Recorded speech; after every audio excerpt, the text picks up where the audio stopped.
Selamat siang semuanya, kembali lagi di saluran TV3, saluran terbaik keluarga Anda.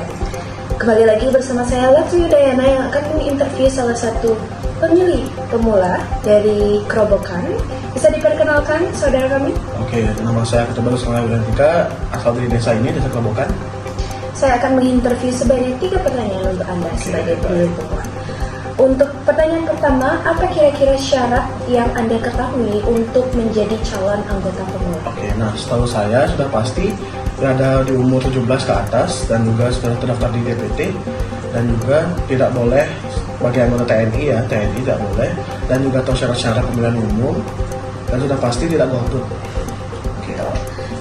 Selanjutnya, apa saja tujuan pelaksanaan pemilu?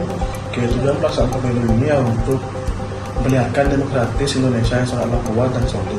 Itu saya setahu saya.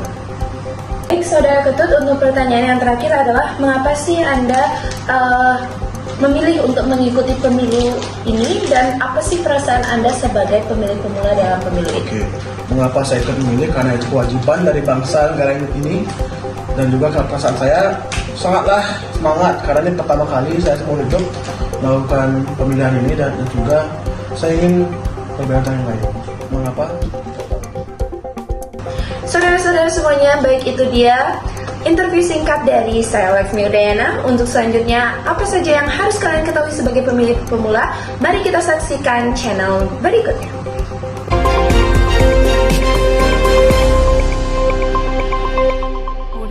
Pemilu menjadi momen penting bagi warga negara untuk menyalurkan hak pilihnya.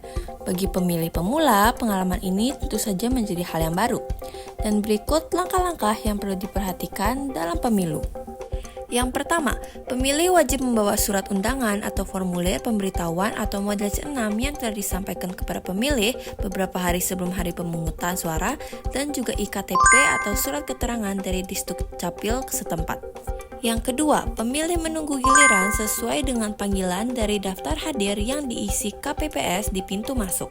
Yang ketiga, pemilih akan diarahkan memasuki bilik pemungutan suara untuk menyampaikan hak suaranya. Yang keempat, setelah melakukan proses pemungutan suara, pemilih melipat kembali surat suara. Yang kelima, pemilih akan menuju tempat kotak suara untuk memasukkan surat suara yang telah dicoblos. Yang terakhir, yaitu pemilih akan menandai jari tangan sebagai tanda telah memilih di meja KPPS dekat pintu keluar TPS.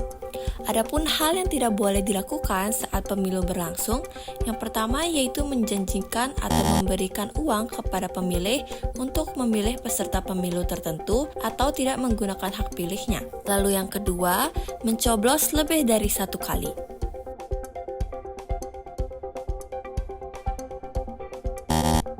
Dan yang ketiga yaitu membawa handphone dan mendokumentasikan hak pilih. Dan yang terakhir yaitu berkampanye atau mempengaruhi pemilih lain. Dengan memahami langkah yang benar dan menghindari hal-hal yang dilarang, diharapkan para pemilih pemula dapat berpartisipasi secara bijak dalam pemilu.